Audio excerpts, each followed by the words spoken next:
Demolition ಕೆಲಸ ನಡೀತಾ ಇದೆ. ನೆಕ್ಸ್ಟ್ ನಮಗೆ ಕ್ವೆಶ್ಚನ್ ಬರ್ತಾ ಇರೋದು ಬೋರ್ವೆಲ್ ಬೇಕಾ ಬೇಡವಾ ಅಂತ. ಸೊ ನಮ್ಮ ಏರಿಯಾ ಒಂದು ಪ್ರಾಪರ್ ಒಳ್ಳೆ ಜಾಗದಲ್ಲೇ ಇದೆ, ಬಸವನಗುಡಿ ಏರಿಯಲ್ಲಿದೆ.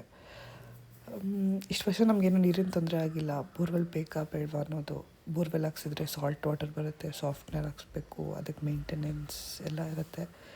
ಯಾವುದೇ ಫ್ಯೂಚರಲ್ಲಿ ಏನಾದರೂ ನೀರಿನ ಪ್ರಾಬ್ಲಮ್ ಆಗ್ಬೋದಾ, ಆಮೇಲೆ ಬೋರ್ ಮಾಡೋಕ್ಕಾಗಲ್ಲ. ಸೊ ಕನ್ಫ್ಯೂಷನ್ ಆಗ್ತಾಯಿದೆ, ಏನು ಮಾಡೋದು ಗೊತ್ತಾಗ್ತಾ ಇಲ್ಲ. ಇಲ್ಲಿಂದ ಸುಮಾರು ಒಂದು 3 to 4 ಫ್ಯಾಮಿಲೀಸ್ ಇರ್ಬೋದು, ಮ್ಯಾಕ್ಸಿಮಮ್ 3 to 4 ಅಷ್ಟೇ. ಒಂದು ಸಿಂಗಲ್ ಬೆಡ್ರೂಮ್, 2 ಡಬಲ್ ಬೆಡ್ರೂಮ್ ಇರುತ್ತೆ. ಸೊ ಬೋರ್ವೆಲ್ ಬೇಕಾ ಬೇಡವಾ ಅನ್ನೋದು ಕನ್ಫ್ಯೂಷನ್ ಆಗ್ತಾಯಿದೆ. ಪ್ಲೀಸ್ ಸಜೆಸ್ಟ್ ಮಾಡಿ, ಹಾಗೆ ನನ್ನ ಚಾನಲ್ನ ಸಬ್ಸ್ಕ್ರೈಬ್ ಮಾಡಿ. Thank you.